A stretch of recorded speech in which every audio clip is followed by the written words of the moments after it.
Chapter 7, The Trial of Our Faith. In this time of trial, we need to be encouraged and comforted by one another. The temptations of Satan are greater now than ever before, for he knows that his time is short, and that very soon every case will be decided either for life or for death. It is no time now to sink down beneath discouragement and trial.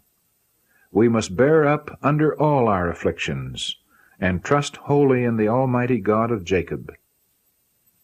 The Lord has shown me that His grace is sufficient for all our trials, and although they are greater than ever before, yet if we trust wholly in God, we can overcome every temptation, and through His grace come off victorious.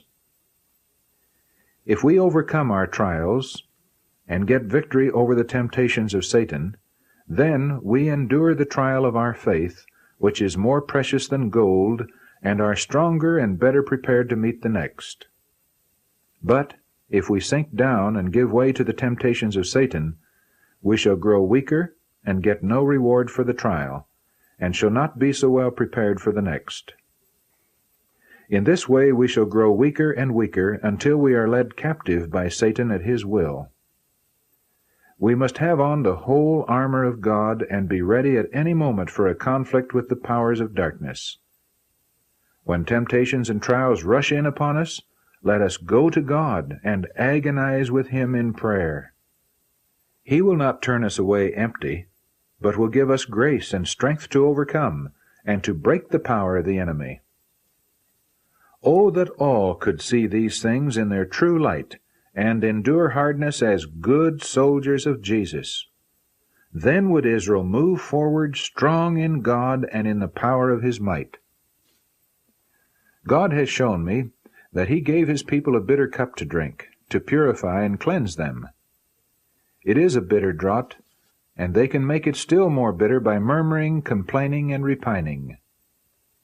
But those who receive it thus must have another draught, for the first does not have its designed effect upon the heart.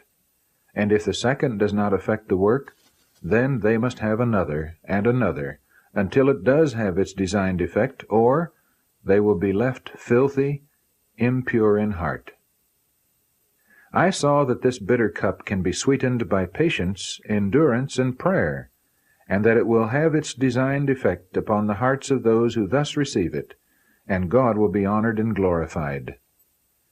It is no small thing to be a Christian, and to be owned and approved of God. The Lord has shown me some who profess the present truth, whose lives do not correspond with their profession.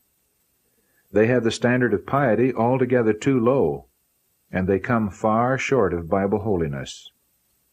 Some engage in vain and unbecoming conversation, and others give way to the risings of self. We must not expect to please ourselves, live and act like the world, have its pleasures, and enjoy the company of those who are of the world, and reign with Christ in glory. We must be partakers of Christ's sufferings here, if we would share in His glory hereafter. If we seek our own interest, how we can best please ourselves, instead of seeking to please God and advance His precious suffering cause, we shall dishonor God and the holy cause we profess to love. We have but a little space of time left in which to work for God. Nothing should be too dear to sacrifice for the salvation of the scattered and torn flock of Jesus. Those who make a covenant with God by sacrifice now will soon be gathered home to share a rich reward and possess the new kingdom forever and ever. Oh, let us live wholly for the Lord, and show by a well-ordered life and godly conversation that we have been with Jesus, and are His meek and lowly followers. We must work while the day lasts, for when the dark night of trouble and anguish comes, it will be too late to work for God. Jesus is in His holy temple, and will now accept our sacrifices, our prayers, and our confessions of faults and sins, and will pardon all the transgressions of Israel, that they may be blotted out before He leaves the sanctuary. when Jesus leaves the sanctuary, then they who are holy and righteous will be holy and righteous still. For all their sins will then be blotted out, and they will be sealed with the seal of the living God. But those that are unjust and filthy will be unjust and filthy still. For then there will be no priest in the sanctuary to offer their sacrifices, their confessions, and their prayers before the Father's throne. Therefore, what is done to rescue souls from the coming storm of wrath must be done before Jesus leaves the most holy place of the heavenly sanctuary.